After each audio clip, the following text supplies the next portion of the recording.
Video games. We all know them, some hate them. Many of us love and grew up with them. They have a magic that takes us out of reality and lets us escape for a while. From the early days of Pac-Man and Space Invaders during the arcade era, right through the console wars and PC Master Race argument, they are a vital piece of modern pop culture that bring joy to so many, even when they do often get a bad rep. The argument of whether they are addictive or bad for development or make a generation of lazy people is one that will forever go on.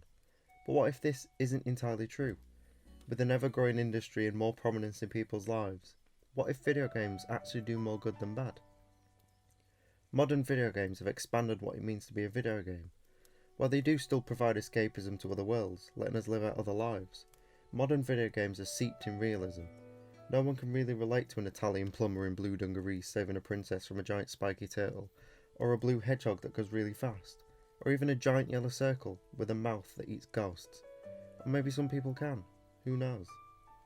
But game developers understand this though, and that's why modern characters have become more and more relatable over time, and the situation they are in, no matter whether it's far off in the future, way in the past, in the present day, or in a completely different world or universe. We can relate more and more to characters now more than ever. So with this diverse cast of creative and relatable characters, what if it's having more of a positive benefit on mental health than we tend to see, especially on the mental health of young people?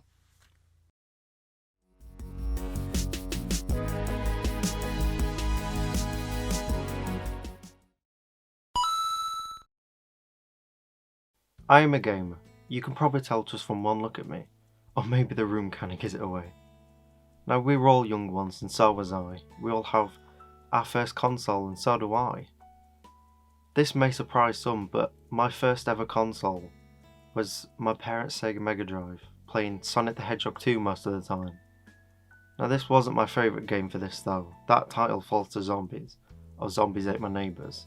Me and my brother would spend hours playing that game at our grandma's back in the day. But from that day though, playing Sega games all the time, my love and passion for video games grew, going from a PS2 to the Nintendo DS to the Wii to a 3DS to an Xbox 360 and a PS3, all the way through to now owning a Switch, an Xbox One, a PS4 and a PC. All these consoles are still here with me and with every game that I ever grew up with. Video games to me have been more than just entertainment though. As a kid they were probably just entertainment, but coming home from school and booting up the PS2 or Xbox helped me to calm after the stresses that school brings, and this is still the same now.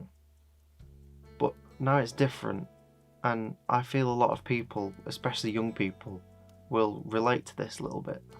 Living with mental health issues for the past 10 plus years, video games have been one of the sole reasons that I've managed to cope on some days. Whether it be an online multiplayer like Destiny and Overwatch that let me escape into other distant futures and live amongst the diverse cast of characters like Tracer and Cade 6, or story-driven single-player games like Telltale's The Walking Dead or The Last of Us series or 2018 Spider-Man, or even the Life is Strange series, with their sort of relatable characters and stories, especially those around mental health and loss, that are easy to sort of fall into and become obsessed with. Or even open world sandboxes like The Sims, Minecraft, Stardew Valley and Animal Crossing. They sort of let me create a world for me to escape into for a while, and with its blend of music and the way that the game works, it just relaxes me so much. Video games have always been there for me, and always will be there for me. On the good days, the bad days, the days in between, and the days when mental health leaves me feeling trapped. Nothing is better than picking up a controller, putting on a headset and falling into a different world, as an escape from sort of the real world for a while still letting me think about the real world issues that are presented in the games themselves. Video games to me always have been and always will be both a passion and escape away from the many mental health issues and daily stresses of life that I'm sure many young people can relate to. The past year has proved to be tough on everyone, myself included, and I know a lot of people would agree with me in saying that if it wasn't for video games providing a needed escape from the ongoing events in the world, a lot of people would be worse off than they are, especially young people. COVID and numerous lockdowns has meant more people have been seeking an escape, jumping into video games, and they have led to more and more young people connecting together online through the games that they love. This has meant that many new people have come into the gaming world, and more are now enjoying jumping into a game. If it's to fall into a world and help them through bad mental health days, or even to have some contact when they're feeling alone, video games are always there for anybody that needs them. As a result, young people are the generation that are changing the way that mental health issues are perceived, even more so now than before, compared to a few years ago. How young people have pushed the boundaries and understanding of living with mental health being in a more positive, kind and caring light, especially including male mental health in the conversation, has shifted many of society's prejudices against people who live with these issues. There are still some that tend to downplay or brush off the seriousness of the situation though, especially where young people are involved, by calling them out for being inexperienced or lazy, and this has had an effect on the way some generations see video games. But it's clear to see that video games have a positive effect on young people's mental health, and is being helped by gaming more than what is being seen. So from this, I decided to ask a few young people about their experiences with mental health, and how video games have helped them through tougher times.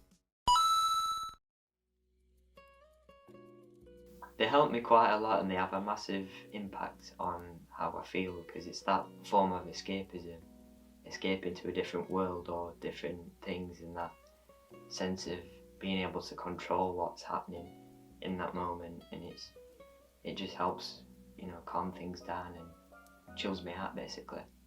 I guess it's a form of escapism from responsibilities and real life worries. It takes my mind off things for quite a while. I play a variety of games really, mainly like that sandbox type Minecraft and Animal Crossing, the chill style of games, and then also I like to play the story driven games because it's another form of escapism and feeling like you're in something. It helps a lot with your brain and just chills you out. Like Overwatch and Animal Crossing, and sometimes even like graphic novels sort of ones.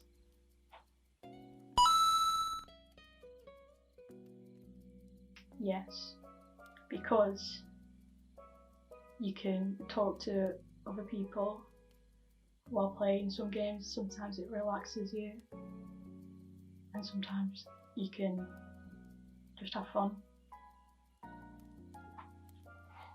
I think they do quite a lot, and the events of the past year and everything being in lockdown, the likes of multiplayer games, it's really helped people socialise and come together, and obviously socialising is good for your mental health in your brain because you feel together and yeah, it's good. Yeah. I'm here at the National Videogame Museum in Sheffield, a hub of gaming energy and history, and a regular visit of many gamers of all ages pre-lockdown, to talk with them about how video games have helped young people's mental health, especially in the modern day.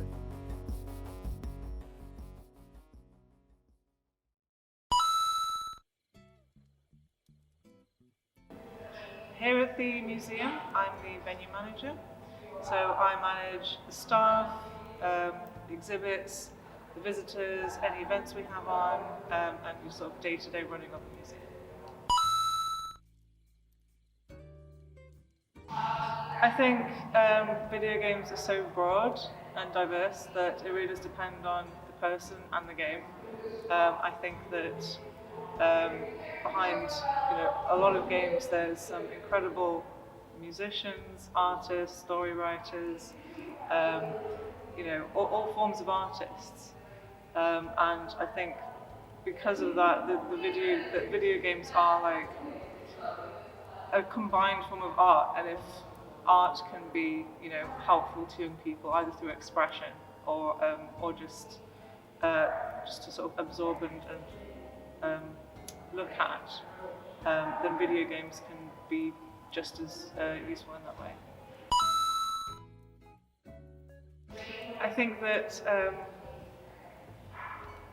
the history of video games being dangerous or not useful comes from a fairly normal place. It's not unusual for something new to raise some eyebrows and to have assumptions made about it. There are some stereotypes of what video games are and what the people who play video games are, but the problem with stereotypes is not necessarily that they aren't true, it's that it's not a full picture, it's like it's incomplete. Like, of course, there have been cases of certain kinds of people being impacted negatively by certain kinds of games, but that's such a tiny, tiny amount that it's not very accurate to sort of assume that all games and all gamers are going to be a certain way and react in a certain way. It's kind of like chemicals or medicine. Like, if you give it to one person, it can be life-saving, and if you give the same thing to somebody else, kill them. It depends on, like, I think it very much depends on the game as well as the person playing it.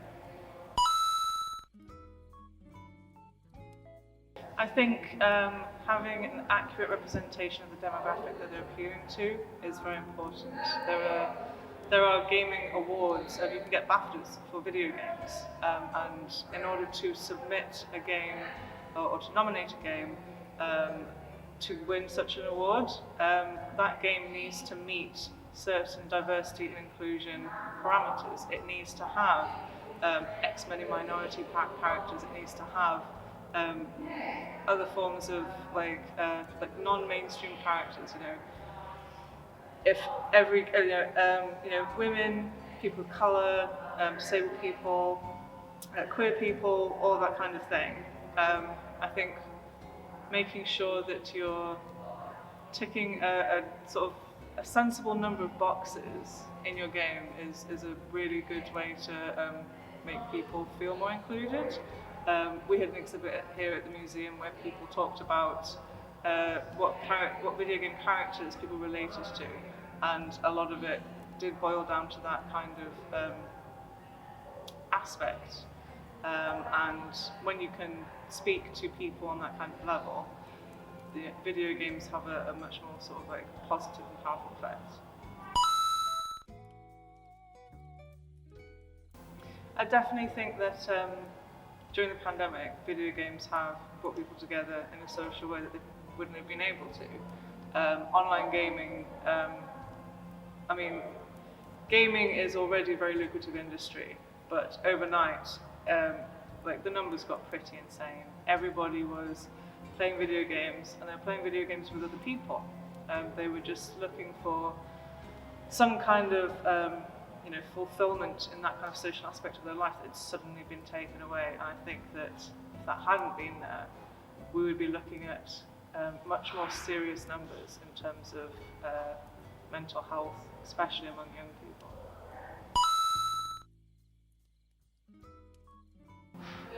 I think a lot of that I couldn't possibly answer, because I expect with the speed that industries like gaming, which is very sort of like technologically sort of focused.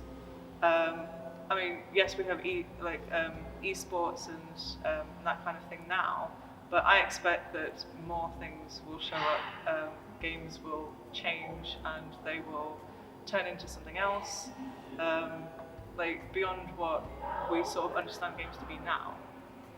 One of the things we do at the museum is we encourage people to have a go at video games, and I think once, if that kind of thing takes off, then we will see more people with computer skills, we will see more people with an artistic outlet for how they feel. There are already video games that illustrate things like the experience of depression as a young person, and I think that if we can explore the avenues of how video games can be healthy, can be expressive, and can be, like with the online gaming, can be a good source of social contact. I'd like to see it go down that direction, and with more independent creators, rather than just the big AAA games, which will always be around, But I think the more popular games become, and the more people use it as an artistic outlet, the more diverse and more interesting and more useful games will become, like, to society, to young people.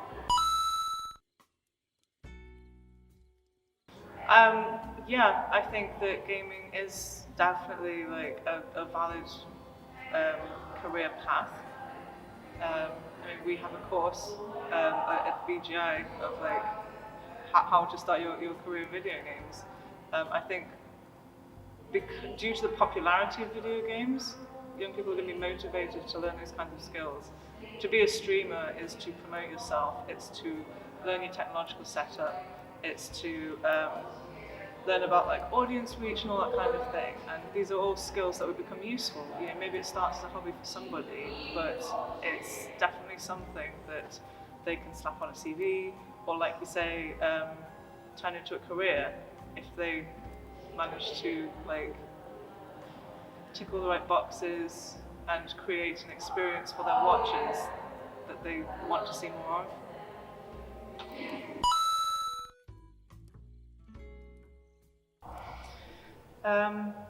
So if people wanted to help the museum, because we are an independent museum, we do not get government funding the way that a public museum would.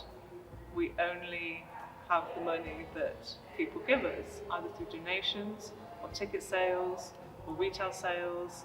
That's it. So if anybody wanted to support the museum, I'd say visitors, I'd say, you know, buy a ticket. We have an online retail shop. Maybe buy something. As capitalist as it sounds, when it comes to an independent museum, money is what makes us go. And at the beginning of the pandemic, we just assumed we were going to close because the money just dried up. When 90% of your revenue is ticket sales and you can't sell tickets, how can something like that survive? And we were able to do some public fundraising, which was very moving to see people consider us as something that should stay open for cultural reasons. So yeah, I would say spend your money with the museum, really.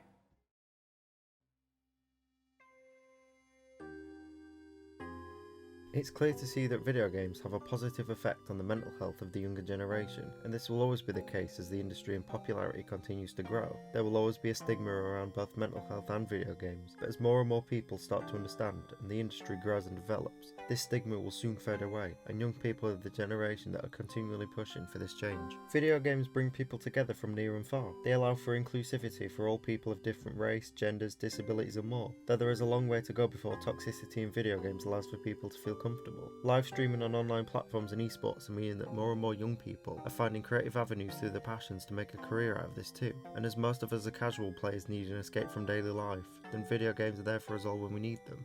Games have come a long way from the beginning, and no one can really predict where they will go, but where they are now, helping young people, and people of any generation, as a mental health help, means that for many, it's game on and not game over.